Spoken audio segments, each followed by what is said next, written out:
नमस्कार व्यूअर्स, आपका स्वागत है रेडियो द्वारका में। आज हम आए हुए हैं सर गंगाराम हॉस्पिटल में और मेरे साथ हैं डॉक्टर श्याम अग्रवाल।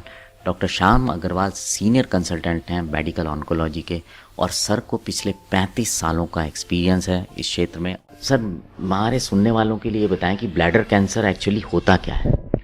जब आप ब्लैडर कैंसर की बात करते हैं तो मैं ये क्लैरिफाई कर दूं, हम यूरिनरी ब्लैडर कैंसर की बात करते हैं, जहाँ पे कि यूरिन इकट्ठा होता है। क्योंकि नॉर्मली हम पानी पीते हैं, खाते हैं, तो किडनीज यूरिन बनाती हैं और उसके बाद वो जो यूरिन बनता है वो पेशाब की थैली, जिसको कि यूरिनरी ब्लैडर बोलते हैं, उसमें इकट्ठा होता है। और जब वो 200-400 ग्राम इकट्ठा हो जाता है तो फिर हम उसको पास आउट करते हैं।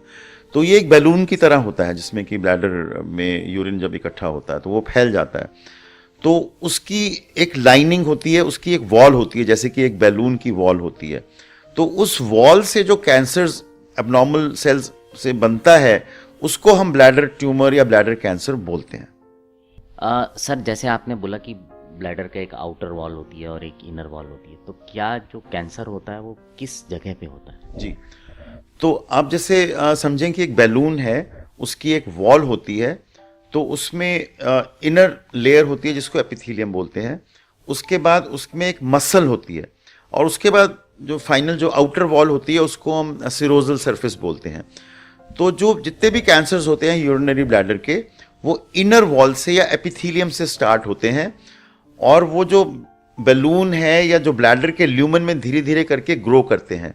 तो उनमें जो सेल्स होते हैं एपिथेलियम के अंदर, उनमें किसी वजह से एबनॉर्मेलिटी आ जाती है। वो कारण क्या है ब्लैडर ट्यूमर के बनने के, आज की डेट में क्लैरिटी नहीं है, लेकिन प्री डिस्पोजिंग फैक्टर्स हैं, जैसे कि जो लोग स्मोक करते हैं, जिनको बार बार इन्फेक्शंस होती हैं या पर्टिकुलर प्रोटोजोअल इन्फेक्शंस होती हैं, या कुछ कंट्रीज़ में ऐसा ज़्यादा पाया गया है। तो एग्जैक्ट कारण हमें ब्लैडर ट्यूमर का मालूम नहीं है। तो वहाँ पे वो जो सेल्स हैं एक से मल्टीप्लाई होते हैं, 2 से 4, 8, और वो इस तरह से जब बढ़ के 1 मिलियन या 10 मिलियन की रेंज में चले जाते हैं तो लगभग 1 सेंटीमीटर का ट्यूमर ब्लैडर के अंदर बनता है। और ये 1 सेंटीमीटर ब्लैडर के ट्यूमर बनने में लगभग 4 से 5 वर्ष लगते हैं, क्योंकि कैंसर सेल्स की जो डबलिंग टाइम है वो लगभग 90 दिन होती है।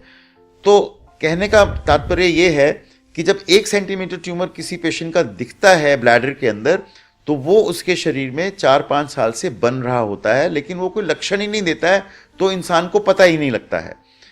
तो आज की तारीख में इंडिया में लगभग 40 से 50 हज़ार केसेस नए ब्लैडर ट्यूमर के होते हैं और इनकी जो रफ्तार है पिछले 10 वर्षों में बढ़ती जा रही है। लगभग 10 साल पहले शायद 20-25 हज़ार केसेस होते थे।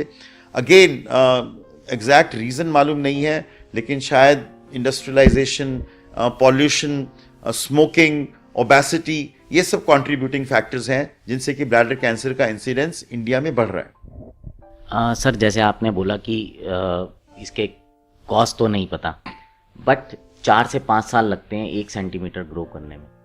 तो सर, क्या सिम्टम्स होते हैं, मतलब क्या ऐसी चीज़ होती है जो एक आम आदमी को ध्यान रखना चाहिए, उसको टेस्ट कराना चाहिए या जाना चाहिए? बिल्कुल। तो अब जैसे मैंने बताया कि ये इनर वॉल से जहाँ पे कि यूरिन इकट्ठी होती है, तो वहाँ पे वो एक ट्यूमर 1 सेंटीमीटर का, या कई दफ़ा एक नहीं बल्कि मल्टीपल ट्यूमर्स भी बन जाते हैं। और वो वहाँ पे वो नॉर्मल तो होते नहीं है, नॉर्मल सेल्स तो होते नहीं है, वो ख़राब सेल्स होते हैं और वो वहाँ फट जाते हैं। जो कॉमनेस्ट सिम्टम ये होता है कि पेशेंट को हम बोलते हैं एसिम्टोमेटिक हेमेचूरिया इंग्लिश में। इसका क्या मतलब है? एसिम्टोमेटिक का मतलब है कि उनको कोई दर्द नहीं होती, कोई और लक्षण नहीं होता, केवल पेशाब में खून आता है। मान लीजिए किसी को स्टोन है ब्लैडर में या किडनी में, तो अमूमन उनको दर्द होती है, कॉलिक होती है, बहुत ज़बरदस्त पेन होती है। लेकिन ये पेशेंट्स जिनको कि किडनी में या ब्लैडर के अंदर अगर ट्यूमर्स होते हैं, तो वो एक बिल्कुल पेनलेस ब्लीडिंग होती है यूरिन के साथ, और वो यूजुअली यूरिन में मिक्स होके आता है, क्योंकि पेशाब की थैली में यूरिन इकट्ठा हो रहा है और वहीं थैली के अंदर ट्यूमर बन रहा है, तो वो थोड़ा थोड़ा यूरिन जो है वो रिश्ता रहता है।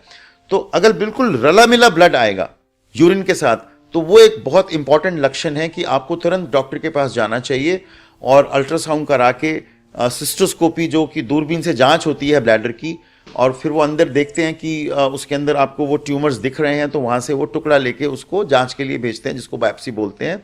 तो उसमें बायोप्सी के अंदर हमें कैंसर के सेल्स दिख जाते हैं, और जिससे कि कंफर्मेशन होती है कि इस पेशेंट को ब्लैडर के अंदर ट्यूमर बन गई है। तो अब अगर आप और विस्तार में जाएं तो ब्लैडर ट्यूमर्स की जहां तक जांच और उसकी जो टाइप्स हैं उसको हम दो चीज़ों में डिवाइड करते हैं। एक बोलते हैं सुपरफिशियल ब्लैडर कैंसर और दूसरा होता है इन्वेजिव ब्लैडर कैंसर। तो सुपरफिशियल ब्लैडर कैंसर होता है कि जब बिल्कुल अंदरली परत के अंदर ही कैंसर सेल्स हैं, जिसको कि मैंने एपिथेलियम बोला, और वो मसल में इन्वेड नहीं कर रहे हैं। दैट मीन्स कि वो बिल्कुल यूरिन के साथ ही कनेक्टेड है, हमारे शरीर में अभी घुसे नहीं है कैंसर के सेल्स, वो सिर्फ यूरिन के रास्ते से अगर उसका इलाज हो जाए तो वो पेशेंट का इलाज ईजी होता है। तो इस चीज को कंफर्म करने के लिए कि क्या आपका ब्लैडर ट्यूमर सुपरफिशियल है या इन्वेजिव है, ये डॉक्टर जो यूरोलॉजिस्ट होते हैं, जो कि दूरबीन से बायोप्सी करते हैं, उनको ना केवल एक ट्यूमर का हिस्सा लेना होता है बल्कि गहराई में एक मसल का पीस भी लेना है उसके नीचे से, क्योंकि फिर वो माइक्रोस्कोप में पैथोलॉजिस्ट देखेगा और ये बताएगा कि नंबर 1 कि ये ट्यूमर है, कौन सा ट्यूमर है, नंबर 2 क्या वो मसल के अंदर घुसा है कि नहीं घुसा है। अगर वो मसल में नहीं इन्वेड किया है तो वो सुपरफिशियल ब्लैडर कैंसर है, जिसका कि इलाज अलग है, और अगर वो मसल में चला गया है तो उसको मसल इन्वेजिव कैंसर बोलेंगे, उसका इलाज टोटली डिफरेंट है। क्योंकि इसकी बहुत ज्यादा महत्ता है, जो कि मैं आपको बार बार बोल रहा हूं, क्योंकि उनके इलाज ही टोटली डिफरेंट है। सो व्यूअर्स, आपने सुना डॉक्टर श्याम को। अब आपसे विदा लेते हैं, बने रहें रेडियो द्वारका के साथ।